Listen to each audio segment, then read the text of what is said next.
ain't see me, you Stevie. Wondering how I reach more evolutions than Eevee and make it look easy. What is up, Earth's mightiest subscribers? It's Blerd without fear. Welcome back to the channel. All right, so today's video, gonna be talking about Bloodhunt number 2, written by Jed MacKay, with art by Pepe Larraz and color by Marte Gracia. I gotta address something here, and I'm not treating this as a normal review. This is just me just kind of talking to you about something I've discovered with Bloodhunt. And there's gonna be some videos where I try to do things more like a proper review and then maybe do some spoilers after. But there's gonna be some videos where I just have to vent about something. I initially was not terribly crazy about the prospect of Bloodhunt, and once the first issue of Bloodhunt came out, I was like, you know what? Maybe I was wrong. But then as the tie-in book started coming out, I started to recognize the problem that I initially had with Bloodhunt all over again. This is a book that for right now is kind of insisting upon itself. It is a story that I feel like, man, this does not need any tie-ins. This does not need any dozens upon dozens of extra books to explain itself. But yet here we are. And while, yes, there are some tie-ins I think that are pretty good. The Doctor Strange tie-in, which oddly enough is also written by Jed MacKay, so of course it's going to be good. Bloodhunt Dracula number 1 tie-in is actually really good too, written by Danny Lore. They're doing a good job over there on that side of things. And I liked the Strange Academy stuff. That stuff was pretty good. And, you know, everything else, like the Avenger stuff, I was like, this isn't really necessary. I was like even the, oh my God, I don't remember the name of the tie-in. I'm sure I'll just put it up here. You can see what I'm talking about. But yeah, there's a lot of stuff here. There's a lot of fluff. The other issue I have with it is and I don't know, I'm going to reserve judgment on this, actually. I'm still going to give judgment, but I mean, I'm just letting you know my judgment is largely predicated on whether or not this is what I think it is. The thing I've noticed about Blade and his heel turn as the villain of Bloodhunt is that this dude is talking completely different than usual. I don't know. It feels weird. It feels weird to me. I don't know. I don't like it. It's weird. You know, normally Blade just has a very specific way of talking. He's usually not terribly verbose. He's also not a guy who uses certain words. It's not to say that the guy has a limited vocabulary, but the guy is just really straightforward and to the point a lot of the times, especially the Blade as written by Brian Hill, and even the Blade during Jason Aaron's Avengers run as of late. Blade's just a guy, a few words, and we just accept that, and it's cool. It's actually better when he's that way. The fact that he's talking so much in this, I'm actually kind of sick of him right now. But in reading his speech bubbles, I discovered something. I discovered this is not our Blade. And I actually noticed this in the previous Bloodhunt number 1, but I notice it here now more than ever. This is not our Blade. I'm just gonna go ahead and say it right now. I've talked about this before at length. I'm not gonna rehash it here, but I'll just, I'll try to remember to put a link up here somewhere for the Bloodhunt number 1 video. I talk about it there. And maybe if you are someone who has not kept up with any of my Blade stuff thus far, because I have actually released multiple videos about Blade as of late, especially over the course of the Brian Hill side of things. If you have not caught up with any of that, you can go check that out right up here as well. That said, getting to it, I feel as though this is someone else. It's not to say that that ain't Blade, but I feel like Blade is being piloted by something else. And while I have pointed out in the past that Blade has had issues of being taken over by things, this kind of smacks of that. Like, this feels more like the Adana from the Brian Hill series than this does Blade himself. Blade, and I always hate when people do this, and this is kind of my huge problem with this whole thing with Jed MacKay in this story, is that whenever someone who is otherwise a superhero or anti-hero, breaks bad, they always have to turn into a full-on mustache twirling villain. That don't work for Blade. Yeah, it might work for some other characters. There are some characters I think you can pull that off with. Like if you made Tony Stark break bad, I could see it. If you made Doctor Strange break bad, I could kind of see it. Maybe the Scarlet Witch. Maybe. I could kind of see it. Even Vision. Vision probably more than anybody else. But yeah, I don't see this work with Blade very well. And that's why I'm kind of come to the conclusion that if this is actually Blade, like if this is like 100% Blade, like he has not been possessed, he has not been taken over, he is not being puppeteered by anybody. If none of those things are the case with him right now, he is 100% acting purely of his own volition, uncorrupted by anything. I'm calling bullshit on this whole story arc. I'm just gonna put that out there. Calling bullshit on it. But if we get to the end of this bad boy, and usually we find these things out, like, what is this? I think we're gonna get 5 blood hunt issues. Usually by the time you get to the 4th issue, you kind of know where it's gonna go. This is usually where you would get what in Magic is you refer to as the prestige. That's usually we get the prestige. It's like, oh, okay, here it goes. Here's the thing. Here is the magic trick. This is everything. If we get to that point, it is literally just the fact that Blade just decided one day that, nah, man, fuck all y'all. Like, I'm gonna do my thing. Like, if it's that, I'm not gonna lie, I'm gonna not really like the story arc very much. And that's just me being honest. I'm being brutally honest here. This is like one of those rare moments where you are getting unfiltered, unadulterated Blerd without fear. This isn't even Blerd without fear talking anymore. This is just Ernie. Ernie is talking to you right now. That's just me, just nigga that likes comics. That's all this is right now. It became even more evident to me when I was reading Jed MacKay's Doctor Strange, where Blade shows up and they kind of expound upon that final scene from Blood Hunt #1. And I was like, man, Blade is using a lot of words where normally this guy, he might drop a speech bubble or two in a panel at best.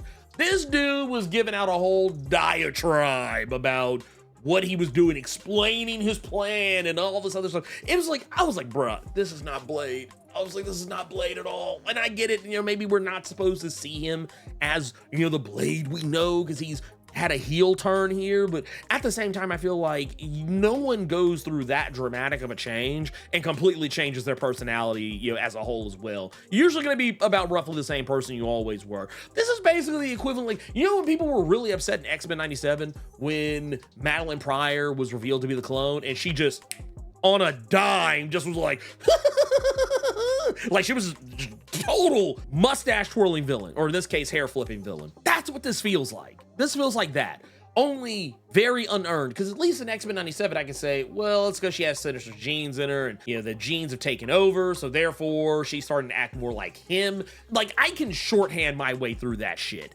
But this is not that. And, once again, we've only just started, so once again, we don't know the whole story. But I feel like I kind of already see the threads.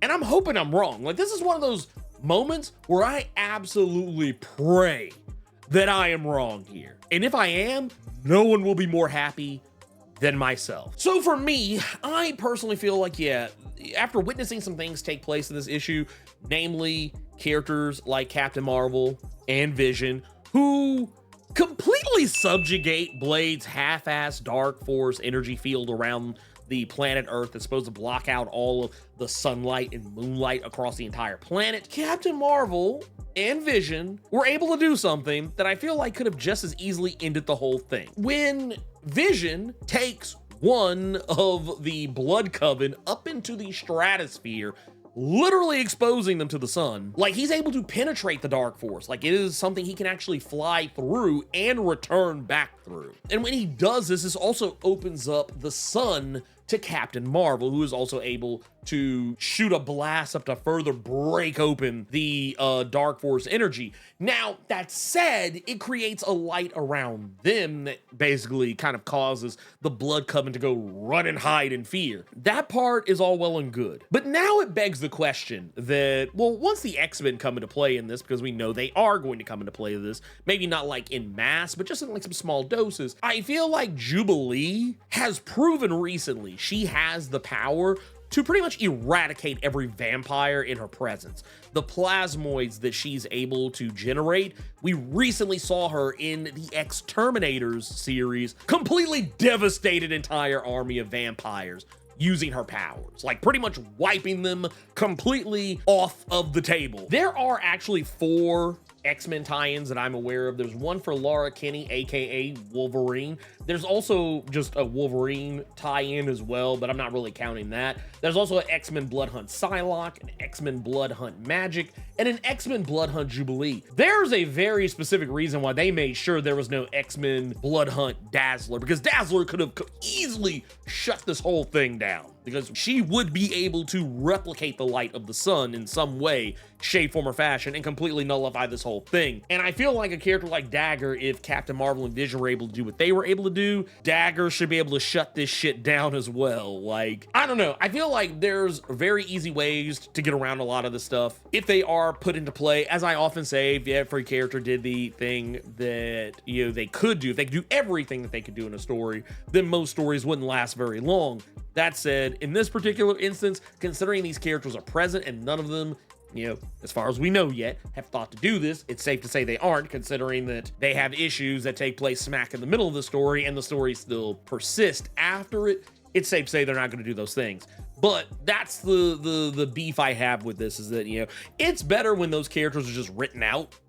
Like, why have tie-in books for the characters who can easily do away with this stuff if they're not going to do the thing? And I know some people are probably going to be upset about Black Panther, that, you know, he's a vampire now. So too is Miles Morales, which, I mean, to be fair, we knew Black Panther was going to be a vampire because he was turned in the previous issue. That's not really the surprise that I think a lot of people might think it is. The real surprise was actually Miles Morales, which I kind of assumed was going to happen, but I didn't think it was going to happen so quickly. And if you're wondering when Miles got turned, well, it was very likely when we got to the bottom of the page where Blade is interacting with Miles Morales. When you get to that page turn and you jump scene to something else, well, that's probably when it happened. There's that. And it's not really off brand for what, you know, this version of Blade is doing, because this is his whole MO. He's not trying to unalive the Avengers or Earth's mightiest heroes. He's trying to turn them. He's trying to create a super race of vampires, it seems. And, you know, while we do definitely get some bloodline shenanigans in this, which once again, I do feel like it kind of makes that Dracula bloodhunt tie-in more important than what it probably already was. Even by that point, it was already one of those few books I was like, yes, this actually ties into things. This is a tie-in. This is how you do a tie-in book. But no, I feel like this is going to be one of those situations where I really hope they don't make Bloodline get turned by Blade at some point, though I kind of have a sneaking suspicion it's going to be the case. I feel like at some point, this is all, like, what I feel like this might all be in the service of, I'm gonna just go ahead and say it now. I feel like this might all be in the service of making Bloodline a stronger vampire. Like, that's what I kind of feel this is doing. Like, it's already kind of doing it over on the Dracula tie-in side, where the Earth being enveloped in dark force has actually made Brielle's powers more potent than they normally would be, even at night. I get a feeling that somewhere by the end of it's kind of similar to how initially Blade was just a half human, half vampire who didn't really have any major superpowers to speak of. Like, he just had a resistance to being turned into a vampire. I wonder if they're gonna pull some shenanigans very similar to what they did with Blade in Peter Parker Spider-Man #7. This is a comic from back around like the late 90s, early aughts, where Blade was bitten by Morbius, and this is where Blade started to gain more abilities similar to what you're more familiar with him from the movies. Like, in the movies prior, like, Blade has all the powers we know him to have now, but in the comics, he really didn't have all of that. He was still pretty standard stuff, and it was when Morbius bit him that he gained those extra abilities. I wonder if there's going to be something screwy like that going on with Brielle somewhere by the end of this. It may not happen, but, like, if it happened, I would not be surprised at all. All in all, Bloodhunt, for what it is, I don't think it's an unenjoyable series, but it is one I feel does some unnecessary stuff. Like the Red Band issues, which honestly kind of don't really make sense in the grand scheme of things when you go back to the main story. And I know that some people in Marvel said that, oh, it actually doesn't really matter and y'all are thinking too hard about it. But I mean, it does kind of break my immersion when something happens in the Red Band book and then that thing is not reflected in like just the regular tie-ins or, you know, other issues of stuff. It's like, well, yeah, this is a little bit much. It seems this is a gimmick. Like, this is the holographic card cover gimmick, just with a different coat of paint. I'm not saying it's a bad thing, but it is what it is. It's a gimmick. It's a gimmick to just sell another version of a comic, or just to sell another SKU of a comic is what it is. And I don't hate it because, you know, personally, I feel like it's not something that's being shoved down my throat. If it was, that would be a different problem and would have way more to do with me than it would to do with them anyway, because it would require me to have some lack of self-control. I don't want to hate Bloodhunt. I know it sounds like I'm probably crapping all over it, but it just does some unnecessary shit. And it's just,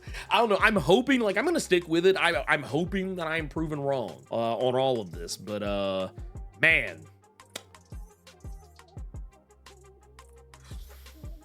You guessed it, obligatory channel outro time. If you're not subscribed to the channel, consider doing so. Clicking that subscribe button and tapping that notification bell ensures that you get more videos just like this one, and you don't miss any of my other content that I drop throughout the week, plus my live streams every Thursday and Saturday. And if you enjoyed the video, make sure you click that like button, keep it plus ultra, and sound off in the comments.